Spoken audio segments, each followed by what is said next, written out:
Hey everyone, and welcome to Help Me Make It. My name is Maria, and today's video is going to be all about what to get if you are new to Cricut, or like what you should buy, more or less. What I use every day in my sticker business, as well as when I make my YouTube videos. So this is going to be really important for those just starting out. I figured if I'm going to be making tutorials that help people learn how to do things very easily, with a step-by-step tutorial, might as well give you the list of items that I use on the regular. So let's get right into it with the first tool. All right, so the first tool that I use, and I would have to say hands down, is my favorite and most used tool. Are you ready? A brayer. Now, this brayer here I got for about $6.99. I think it was on Amazon. And I did want to let you guys know that everything that I'm going to be listing here is kind of going to be like under 50 bucks. It could be a little bit more depending on tax and stuff like that. So, it's around that area.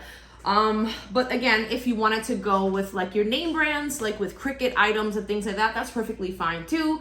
I just have moved past that portion, and not for any particular reason. Just if things break, I like to buy other items with my money and try to get like the best bang for my buck. So if you're like me, or even if you just want to know what to get, you can surely get the Cricut stuff. There's nothing wrong with it at all. I just feel, for me, like I said, it's pricey. That's the best way I can describe it, but they work really well too. So you can stay with that. All right.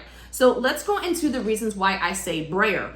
With a brayer, right, you use it when you are going to put your vinyl on your mats, your sticker paper, your cardstock, so many different things, even like your printable vinyls, your glitter HTVs, like you need to make sure that you have a good adhesion. And if you've seen any of my videos, you'll definitely see me using this. Like if I show that portion of it, this is in there almost every single time, because this is a very valuable tool. So I would definitely say, no matter what brand you get, definitely get yourself a brayer. It is definitely worth it, and one of the tools that you will not want to live without once you've used it. All right, so let's get into the next tool. All right, so one of my next tools that I say I use on a constant, if not every single time basis, is going to be my weeding tool, okay? Now, I did get these from the Dollar Tree. You usually get about 2 of them for $1.25. I know that you can get like pin pens. I've had them. Let me see if I should have. See, I've got like pin pens and stuff like that. I've got some of the other Cricut tools as well, as you can see. But by far, my most trusted one is this one. I've learned to use it. I love it. They have, let's see if I can bring that into the screen. They have both a really thin point, and I'll grab the other one, and they have a thicker one. I use either or. There's really, for me, no rhyme or reason behind it. And they even have, I don't know if I have one here. I think I may have put it away. They have like the spatulas there at the Dollar Tree. So if you have a Dollar Tree near you, it's definitely worth checking out, like the Crafter's Corner, I think it's called. $1.25 for a tool, you can't knock that. Now again, as I said with the brayer, you do have your Cricut options. And I do have a tweezer. I don't know where it is. So I would kind of say like tweezers and your weeding tools will be like your best friends. All right. That's like my second tool recommendation.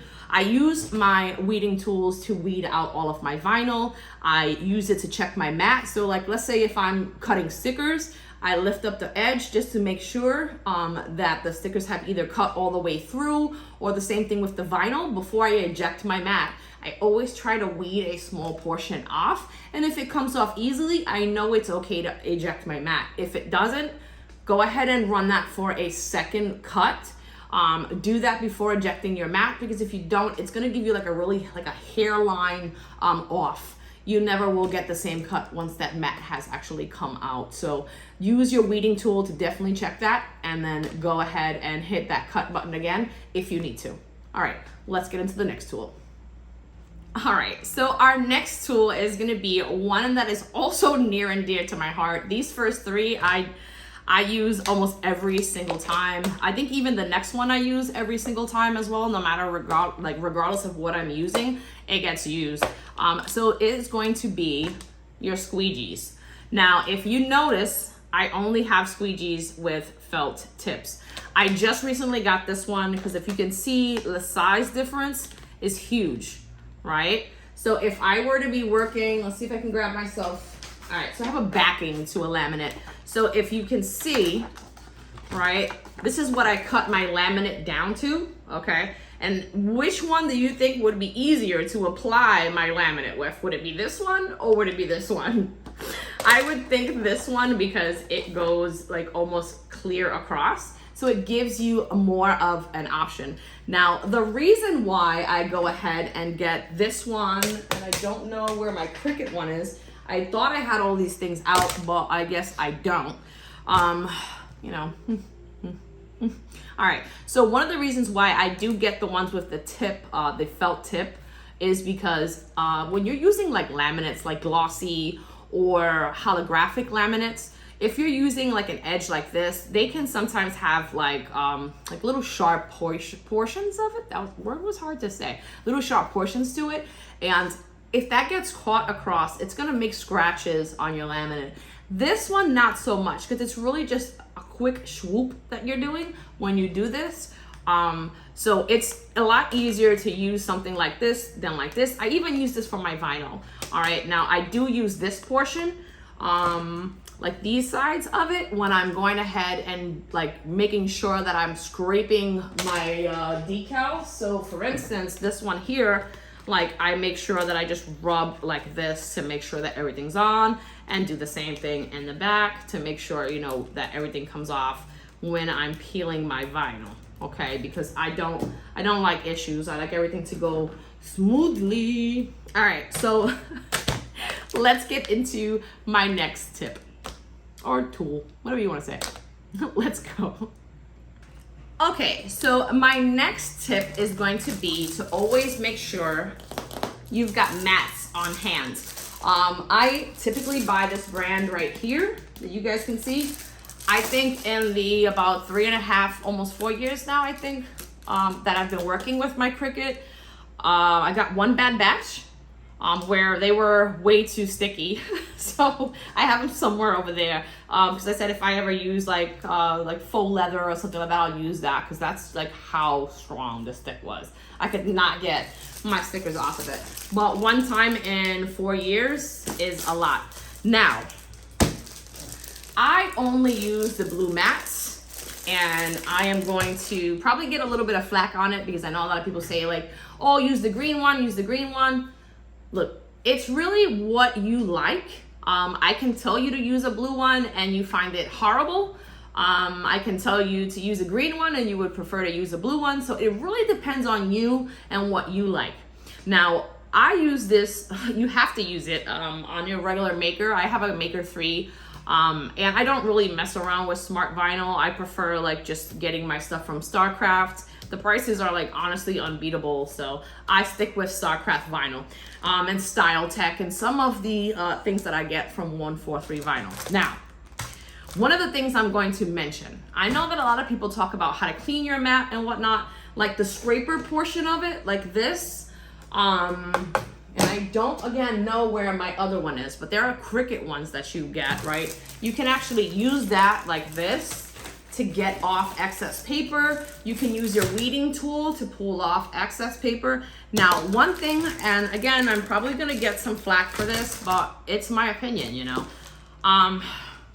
Sometimes when I'm making certain things and I'm not getting a good cut, I will literally switch my mat out or my blade, and it comes out perfectly. So I'm definitely gonna tell you, these mats are important to make sure that you have new ones. I know people, you know, they love to wash them, but then I hear a lot of, you know, my things are not cutting correctly, and, you know, my mat's not loading, or things are getting torn up. And I kind of wonder sometimes if it's not because, you know, I kind of ask, I've literally said like, hey, do you like wash your mats and stuff like that? And I've got a ton of yeses from people. I'm gonna be completely honest, and I usually tell them, yeah, I got a 10-pack of mats for 20 bucks. So it's $2 a mat. If you're buying Cricut mats, I can see why you would want to, you know, wash them and try to get as much as you can. But my advice would be kind of steer clear from that, because, you know, when they bend and stuff like that and get like all worn and torn, I have one over here to show you guys. Like, I don't know if you can really see this, but you see like all the cuts in that and all this. This is like worn to me. This goes in the trash. And I know you guys may be like, what? That looks great. No, I don't like to use mats like this, because I feel like, I mean, if I have to, I will. If I don't have extra mats, I've had to. And not always will you get a bad cut, but I've noticed whenever I'm trying to work with like a finer material, like paper or something, when I have a mat like that, it's just no good. Like, it just gives me problems. So, I mean, if you like to wash your mats, go right ahead, but try to keep a brand new one in stock and see if, you know, if you're having problems cutting, trying a new mat, seeing if maybe that works itself out. And then maybe you'll be on that train choo-choo with me about getting new mats. All right, let's get into the next tool that I use all the time. And I'm sorry if that upset you, but I just, yeah, I'm a person who, I don't like waste, but I really feel like new mats will be best to cut. All right, so let's get into the next tool that I suggest you get. There's two more, and then we're gonna keep on talking about a few other things, so let's go. All right, so one of the next tools that I'm gonna suggest you have or grab is going to be one of these measuring tapes, like the fabric ones. This I use when I do my shirts, pants, like cups, to measure. Like, this is so important, and I like this more than, like, I don't know where my tape measures. I cleaned up my office, and I don't know where I put anything, because, you know, us crafters, I don't know if everybody's a little bit messy, but I am. And then, like, I clean everything up and I make sure it's nice and neat, and I don't know where anything is. But, all right, so, like, for instance, if I wanted to measure, like, the height, like the measurable height, so, like, I don't know if you guys saw this video, but when I measured the kitty, I went ahead and said, all right, well, you know, let's measure the space that I have here. And I could have went a bit bigger with her, and I said that in the video, but I just wanted to make sure that I showed you guys, like, more or less how to get this on here. Again, I could have went a lot bigger. I was a little bit worried about the width. But if you want, you can always check out that video. It's really fun. I could bring this from like a single layer image. There's two parts. From a single layer image to 1, 2, 3, about 5 different colors, plus the little like bows and strawberries and stuff. So, I mean, if you guys are interested in that video, go check that out. But a tape measure is really, really important. This will help you and save you so much time as well. Like, people say measure twice, cut once. That's the same thing with this. Measure it a bunch of times and make sure that you know, like, what size things should be. And, like, before, like, it'll even tell you, like, if you were to do something like this and you try to get it on there straight, it'll start showing you, like, where, like, that ridge is. So you know more or less to keep this. For me, for instance, I wouldn't go any wider than about 4 inches on here, because that's where it starts to like lift a little bit. So yeah, I would kind of do that, unless I'm doing a cup wrap, then that's a little bit different. But as far as like just doing something like this, yeah, this will be your best friend, like your best friend. So yeah, let's get into the next portion of the video. Okay, so the next tool, and I'm always laughing when I come in here because I'm always saying like funny stuff before I start, like, oh, don't look cuckoo or something. Just, I'm crazy. Anyway, so the next tool that we're gonna be going over is going to be a paper trimmer. I've got this one from Fiskars. It has like one of those things that you're supposed to like get down, but I cannot. I don't know if maybe you guys, one of my viewers, can help me. It will never go down. Like, I don't know. It has like this thing and I'm afraid to pop it or break it. did I just almost do it on camera? No, I'm hurting myself. So yeah, I've never gotten it to come down. I use this to trim down my laminate. I use it to cut my decals. Like after I finish cutting all of this stuff off with a scissor, I will make sure that I trim it so everything's nice to go for the customer. I don't think that having like jagged edges on your like decals and stuff like that is like a really, like if you're selling it, I think that kind of looks a little off. Just my opinion, you know. I think this would be like a lot better. Let's see if I can kind of do that. I totally jammed my finger trying to open that. Like I hurt myself. All right. So this cost me, I didn't talk about prices with the other ones because they can vary. But this one cost me, I think it was like $12.99 or something like that. Now I haven't changed the blade. I actually, on my Amazon order that I just got recently, I just ordered 2 blades. So this, you know, you can have it for a long time. I got 2 blades, genuine Fiskars blades for about $6.99. So, I mean, I've had this one without changing the blade for about, oh my gosh, I think I got this when I first started my business. So yeah, when I was actually working with material, I was making bows.